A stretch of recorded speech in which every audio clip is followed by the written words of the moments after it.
Welcome to Canada. Canada is the second largest country in the world and one of the most beautiful. Located on the continent of North America, it is full of lakes and rivers, mountains and tundra, and many different animals. To its south is the United States of America, and to the north, east, and west are oceans. There are over 32 million people in Canada, from many different backgrounds and cultures.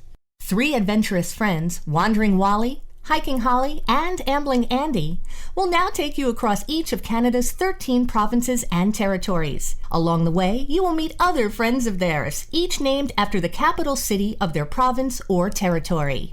Come on a journey with Wandering Wally and Ambling Andy and Hiking Holly. All across Canada, under skies blue or gray, they see many places and friends on the way. The capital cities of the places they go are also the names of the friends that they know. Wandering Wally has quite a journey ahead of him. After first visiting his grandmother in Saskatchewan, he'll cross the prairies westward through Alberta. Then he'll climb the Rocky Mountains and head into British Columbia, with pals to visit at every stop.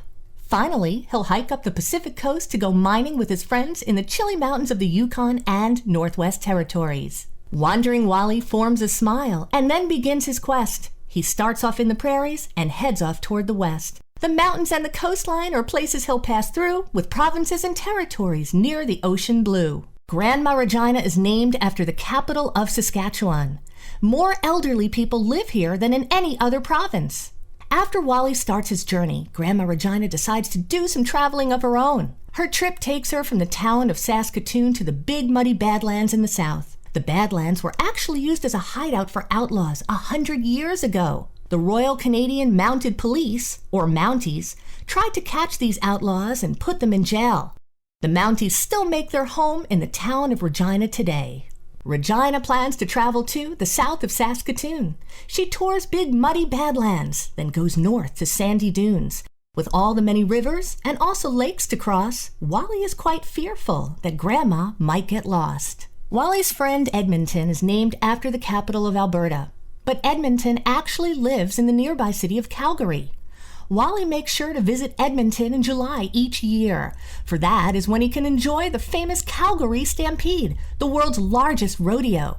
Yet, Wally doesn't mind visiting Edmonton during the winter months as well. Chinook winds that come from the Rocky Mountains in the wintertime help keep the prairies of southern Alberta warmer than you might expect. Young Edmonton just loves to watch the Calgary Stampede. He helps round up the cattle and then rides a trusty steed. He hikes through warming Chinook winds while heading toward the Rockies, then walks the southern Badlands, the forests, and the prairies. Wally's next visit is to British Columbia, on the west coast of Canada. The parents of his friend Victoria had left China to live on Vancouver Island. In fact, British Columbia is home to the largest community of Chinese people in the country. It is also where many movies and television shows are made. Vicky lives near a forest of red cedar, the oldest trees in Canada. On Vancouver Island, there's a lovely coastal breeze. Victoria dances round and round the old red cedar trees. To become a famous movie star is what she often dreams, while her father catches seafood in the ocean and the streams. Next, Wally travels north to Yukon Territory. By now, he's very tired from all of the hiking, and he welcomes the chance to ride his pet, White Horse. White Horse feels right at home on the Yukon tundra, which is rocky land covered with moss, shrubs, and grasses. Together, Wally and White Horse go hunting for Yukon's many precious metals. They also enjoy the beautiful views from Mount Logan, Canada's highest mountain. White Horse searches very hard and tries to find some gold. He lumbers very slowly and braves the tundra's cold. For lead and zinc and silver, he digs and hunts and mines. Then he catches lots of fish, and happily he dines. The Northwest Territories are home to Canada's longest river, the Mackenzie. The deepest lake in Canada, Great Slave Lake, is also found here. Wally explores both of these beautiful areas with Yellowknife, an Inuit Indian named after the capital of the Northwest Territories. Wally and Yellowknife have heard that diamonds were discovered in the Ekati and Diavik mines, not far from Yellowknife's home. Yellowknife works very hard, up in the cold Northwest. She digs for diamonds all day long and hardly takes a rest. She climbs up Mount Nirvana with faces very steep. Then she goes to Great Slave Lake, so wide and cold and deep. Many different types of land surround Canada's enormous Hudson Bay, and Holly plans to explore them all. Far up north in Nunavut, it is extremely cold. Much of the land is frozen and divided into many islands. The famous Canadian Shield is land that is rich in forests, metals, and minerals. This special area is in Manitoba and other regions of Canada, and it's a great place for exploring. The lowland plains of Ontario and Quebec are where most of the people in Canada live. Holly travels round and round the lovely Hudson Bay. The forests and the lowland plains are where she hikes each day. She sees big cities in the south and bison in the fields. She mines for gold and zinc and other treasures in the Shield. Holly's friend Iqaluit is an Inuit who lives in Canada's newest territory, Nunavut. The Inuit are the native people of many parts of Canada.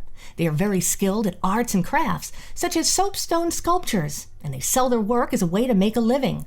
Whenever Holly visits, Iqaluit lends her an extra heavy coat to wear so that she'll stay warm. It gets so cold in Nunavut that oceans, rivers, and lakes freeze, so it's actually hard to tell where the land finishes and the water starts.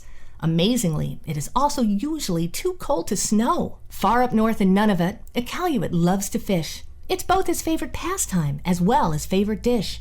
He walks by frozen igloos and crosses icy lakes, passing soapstone carvings that his mother proudly makes. Holly's next hike is southward around Hudson Bay to the province of Manitoba.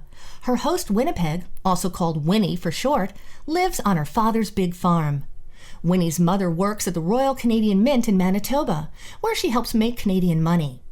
One of Holly's favorite places to visit is Churchill, which has so many polar bears making their dens nearby that it's called the polar bear capital of the world. All through Manitoba, Winnie has lots to do. She travels up to Reindeer Lake with bears and caribou. She helps her father harvest wheat and sell it by the pound, then goes down to the Royal Mint with coins so bright and round. To the east, Holly greets her friend Toronto, named after the capital of Ontario.